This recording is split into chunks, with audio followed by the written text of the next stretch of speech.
we shall learn the subhead about the national curriculum framework.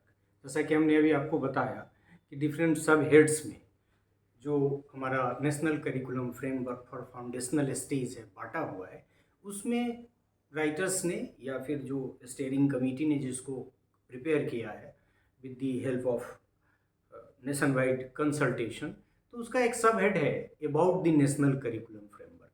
मतलब लोग क्या कह रहे हैं नेशनल करिकुलम फ्रेमवर्क के बारे में।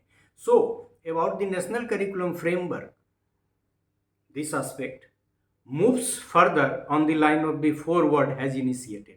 मतलब ये वहीं से शुरू करता है जहाँ से फॉरवर्ड ने अपनी बात समाप्त की है, मतलब कंटिन्यूटी में एक तरह से। It expresses that national curriculum framework for foundational stage 2020 is developed based on the vision of the national education policy. और ये तो है ही, हम लोग शुरू में भी कह चुके हैं कि नेशनल एजुकेशन पॉलिसी को ही ट्रांजेक्ट करने के लिए, चूंकि करिकुलम एक माध्यम होता है, उसी ट्रांजेक्ट करने के क्रम में इसको बनाया गया है। लिहाजा इसका जो विजन है that is being guided by the national education policy 2020। तो ये कोई नई बात नहीं है, ये तो है ही, क्योंकि आपको मान के चलना है कि डॉक्यूमेंट ही पूरा का पूरा national curriculum national policy of education को ट्रांजेक्ट करने के लिए है। तो ये कहता है कि उसी को उसका जो विजन है उसको इसमें ट्रांजेक्ट करने की कोशिश की गई है। About the objectives of the NCF, मतलब this the framework says that it is to develop in positively transforming the school education system of India as envisioned in NEP 2020। मतलब फिर ये कह रहा है कि जो ऑब्जेक्टिव है नेशनल एजुकेशन पॉलिसी 2020 का, उसी को ट्रांजेक्ट करने के क्रम में इसके जो ऑब्जेक्टिव्स हैं करिकुलम फ्रेमवर्क के, वो ये है कि positively transform the school education system of India, ताकि आगे वो जो और सारे उद्देश्य हैं उनको प्राप्त किया जा सके। मतलब इस करिकुलम फ्रेमवर्क का उद्देश्य है पॉजिटिवली ट्रांसफॉर्म करना इंडियन स्कूल सिस्टम को।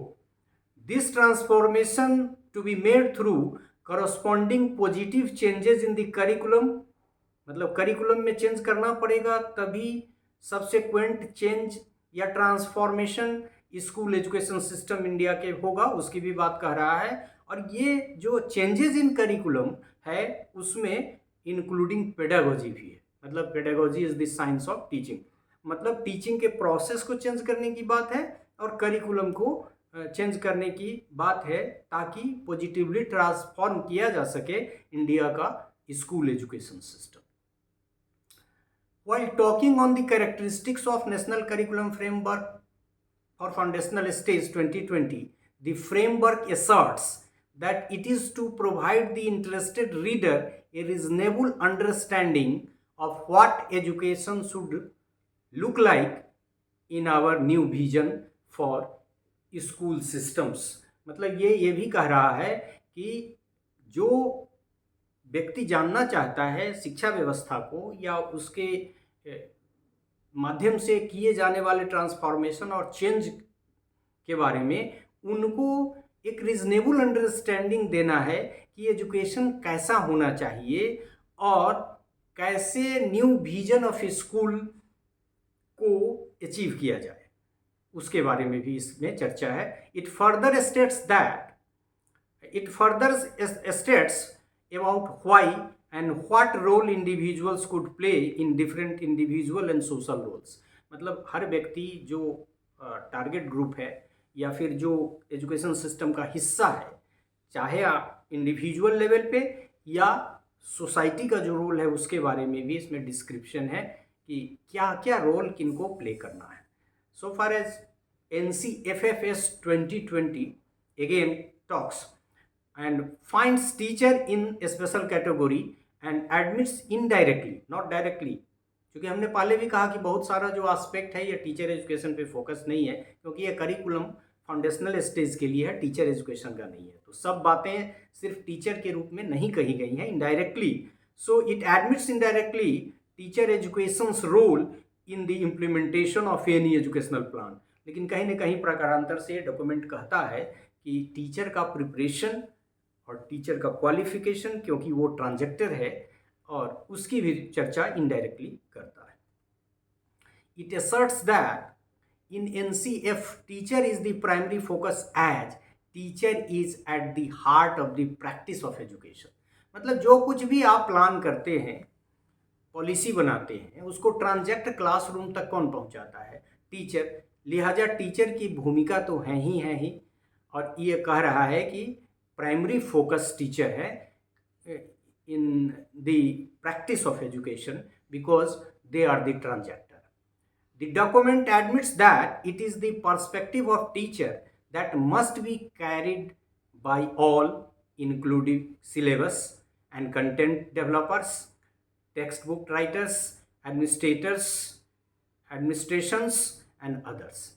मतलब the document admits, national curriculum framework for foundational stage ये एडमिट करता है कि टीचर का जो पर्सपेक्टिव है वो तो कैरी आउट करना ही पड़ेगा, क्योंकि वो सिलेबस बनाने में भी, कंटेंट डेवलपर में भी, और टेक्स्ट राइटर्स में भी, एडमिनिस्ट्रेटर्स में भी उनकी किसी न किसी रूप में भूमिका है। लिहाजा भूमिका सबकी अलग अलग है, लेकिन टीचर को कंसीडर करना है, और ये भी कि टीचर उन सारी भूमिकाओं के संपादन में जा सकता है।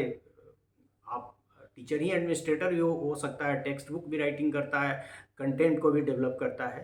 तो दोनों तरह की बात करता है। एक तो टीचर को फोकस रखना है, दूसरी बात है कि टीचर वहाँ तक पहुँचने में मदद कर सकता है। Based upon this saying it can be concluded that all 10 chapters are linked and related to teacher and teacher education.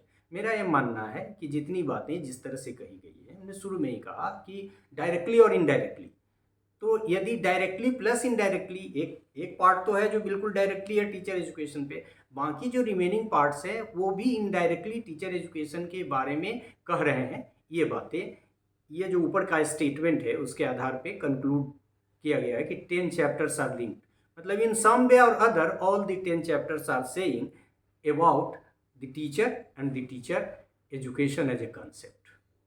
This is so as teachers are in every act and teachers have to be everywhere, जो हमने शुरू में कहा, जिसमें mention भी किया हुआ है कि कहाँ कहाँ। करिकुलम प्लानिंग में टीचर का होना है, और देखिए जितने भी सारे वर्ल्ड वाइड रिकमेंडेशन है उसमें बिना टीचर की यदि प्लानिंग होगी तो वो प्लानिंग सही नहीं होगी। करिकुलम ट्रांजैक्शन की जो डिफ़िकल्टी है वो वही जानता है जो ट्रांजैक्ट करता है। And evaluation, not curriculum evaluation as a whole process. So teachers are in every act, चाहे वो प्लानिंग का हो करिकुलम के लिए, करिकुलम को ट्रांजैक्ट करने की बात हो, या इवैल्यूएशन, ओवरऑल इवैल्यूएशन जो ट्रांजैक्शन के बाद क्लासरूम में हो या क्लासरूम के बाहर हो, उसमें टीचर का रोल है। This framework, besides having teacher education and teacher spread in all the chapters, is more particularly placed at 10.1। मतलब ये हमने 10 चैप्टर्स की बात की, 10 चैप्टर्स भी पूरा फोकस्ड टीचर एजुकेशन पे डायरेक्टली नहीं है, लेकिन ये जो पोर्शन है it directly focus on teacher education. मतलब हम कह सकते हैं कि 10.10 मतलब 10वां चैप्टर का जो 10.1 एक सब चैप्टर है, वो उसका नाम भी आगे आएगा। It is directly talking about the teacher education as a concept, और टीचर एजुकेशन पे ही इसमें कहा गया है। तो ये नहीं कह सकते हैं कि इसमें टीचर एजुकेशन पे डायरेक्टली कुछ नहीं कहा गया है। This part is talking directly about the teacher and teacher education. This is described under the head enabling and empowering teachers। मतलब वो जो चैप्टर है 10 उसमें enabling and empowering ही है, लेकिन एडमिनिस्ट्रेटर का भी है, दूसरे जो काम करने वाले लोग हैं उनके बारे में भी है कि उनको इनेबल और एम्पावर किया जाए। लेकिन ये चैप्टर जो 10.1 है इसका सबहेड ही है कि इनेबलिंग एंड एम्पावरिंग टीचर्स। तो ऑब्वियस है कि ये तो डायरेक्ट टीचर एजुकेशन पे है। दिस पारा that is 10.1 is particularly in the name of teacher education. और ये हमसे यदि कोई पूछे कि टीचर एजुकेशन पे हमको डायरेक्टली थोड़ा सा कहीं कोट करना है, रेफर करना है, मसाला ढूंढना है, तो कहाँ जाएं? Then it is recommended from my part because I have gone through the text several times. तो उसमें आप 10.1 पे सीधे चले जाइए और सब हेड खोलिए, इनेबलिंग एंड एम्पावरिंग टीचर्स, और उसको रेफर कर सकते हैं आप कि क्या कहता है national curriculum framework for foundational stage teacher के बारे में या टीचर एजुकेशन के बारे में. So in this part we could know that national curriculum framework के बारे में जिस कमेटी ने इस डॉक्यूमेंट को तैयार किया है वो क्या कह रहा है under the head about the national curriculum framework. मतलब नेशनल करिकुलम फ्रेमवर्क के ऑब्जेक्टिव्स के बारे में हमने कहा, विजन के बारे में कहा. तो ऑब्जेक्टिव विजन दोनों के बारे में इसने क्या कहा कि it is being govern by the national education policy 2020. Obvious है, उसी को ट्रांजेक्ट करने के लिए बना है तो होगा ही होगा. और फिर प्रकारांतर से और भी बहुत सारी बातें इसमें हमने उठाया और ये दिखाने का प्रयास किया कि ये इंटायर डॉक्यूमेंट चूँकि टीचर ट्रांजेक्टर है तो कहीं ना कहीं ये about the national curriculum framework का जो डिलिब्रेशन है राइटर्स का या इसके बनाने वाले का, तो वो भी कहीं ना कहीं से कह रहे हैं कि teacher is there, and where there is teacher there is the education of the teacher. So teacher education and teacher is very much there in all these 10 chapters, and more particularly to this part, this para, that is 10.1 under the head enabling and empowering teachers. So this is all about this part. Thank you.